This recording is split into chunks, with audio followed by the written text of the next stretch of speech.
ফারজানা রহমান ইস্পিতা নামটার পরিচয়টা আরও বিস্তারিত দিতে গেলে ধাপে ধাপে 3 ধাপে দিতে হবে।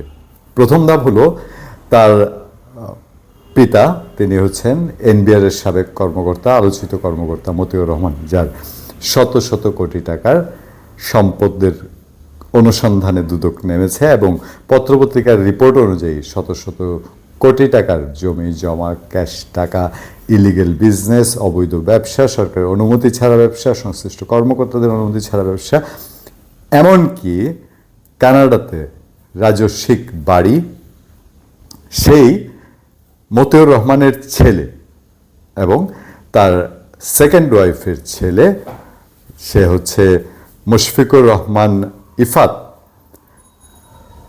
ইফাত হচ্ছে তার সেকেন্ড ওয়াইফের ছেলে, আর তার ফার্স্ট ওয়াইফের মেয়ে হচ্ছে ফারজানা রহমান ইস্পিতা। একটা বোম ফাটানোর চেষ্টা করেছেন, ভুয়া বোম। আমরা একে ভুয়া বোমই বলবো, ওই যে বলে না চোরের মায়ের বড় গলা। এখন ইস্পিতার যত সব ছবি, কোটি কোটি টাকা দামের, 4-5 কোটি টাকা দামের গাড়িতে চড়ে কানাডায় ঘুরে বেড়ানো, রাজস্বিক প্রাসাদে থাকার যেসব ছবি এবং তার বিলাসী জীবনের যেসব গল্প পত্রপত্রিকায়, মিডিয়ায়, অনলাইনে এসছে, এগুলো কতটুকু তার নিজের উপার্জন? তার এই যে পিতা মতিউর রহমান, যার শত শত কোটি টাকা, সেই পিতার সমর্থন, সেই পিতার দেয়া পয়সা ছাড়া একজন ইস্পিতার পক্ষে কানাডাতে এরকম বিলাসবহুল বাড়ি করে, তারপরে এরকম কোটি টাকা দামি গাড়ি চড়ে বিলাসবহুল জীবনযাপন কাটানো, এই বয়সে একটা রেস্টুরেন্টে চাকরি করে কতটা সম্ভব? সেই ইস্পিতা এবার মায়া কান্না শুরু করেছেন। এবং প্রথম যে ঘটনাটি ঘটেছিল সেটা হলো যে মুশফিকুর রহমান ইফাত, মতিউর রহমানের দ্বিতীয় পক্ষের সন্তান, ছেলে, সে যখন ছাগল নিয়ে 15 লাখ টাকা, সাদেক এগ্রোর 15 লাখ টাকার ছাগল নিয়ে ভাইরাল হলো, তখন মতিউর রহমান অস্বীকার করলেন হচ্ছে ইফাতকে। তার কয়েকদিন পরে ইফাত অস্বীকার করলো তার ওই প্রিয় 15 লাখ টাকার ছাগলকে, বললো যে এই ছাগল সে কিনতে যায় নাই, এই ছাগল কেনার তার ইচ্ছা ছিল না, এটা নাকি তাকে মডেল হিসেবে ব্যবহার করা হয়েছে। এবার এসে মতিউরের কন্যা অস্বীকার করলো তার বাবাকে। অস্বীকারের ধরনটা দৈনিক যুগান্তরে অনেকটা বিস্তারিত এসছে। দৈনিক যুগান্তর পত্রিকার রিপোর্ট অনুযায়ী ইস্পিতা তার বাবার সম্পর্কে লিখেছে যে এই লোক আমাদের সঙ্গে চিট করেছে, আমি তাকে ছাড়ুম না, কোনোভাবেই ছাড়বো না, আমি ছাড়ার মানুষ না, আমি কেন ছাড়তে যাবো?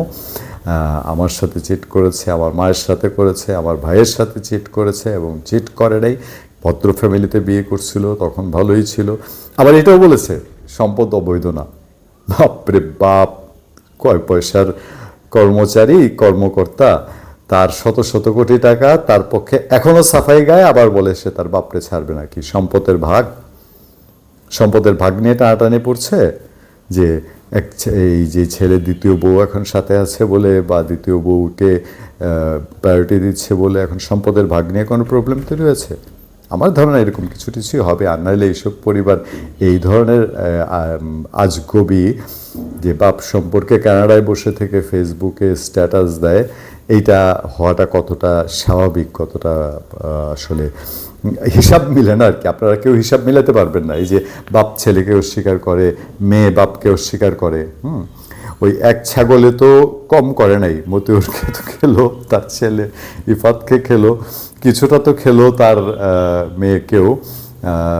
বাণিজ্য যেতে তো আর কম যায় না, এটা তো যেত না। এই ছাগল যদি মার্কেটে না আসতো, তার জীবনযাত্রার এইসব কাহিনীও হয়তো উঠে আসতো না। এবং সেই ছাগল খেলো সাদেক এগ্রোকেও, সাদেক এগ্রোরও একেবারে 12টা বাজিয়ে দিল। সেই ছাগল নিয়ে এখন এই তাদের যে পরিবারে ত্রিমুখী যুদ্ধ চলছে, এটা মোটামুটি পরিষ্কার। এবং ওই যখন খাওয়া গিয়েছে মতিউর রহমানের কাছ থেকে, তখন নিশ্চয়ই মতিউর রহমান খুব ভালো ছিল তাদের কাছে।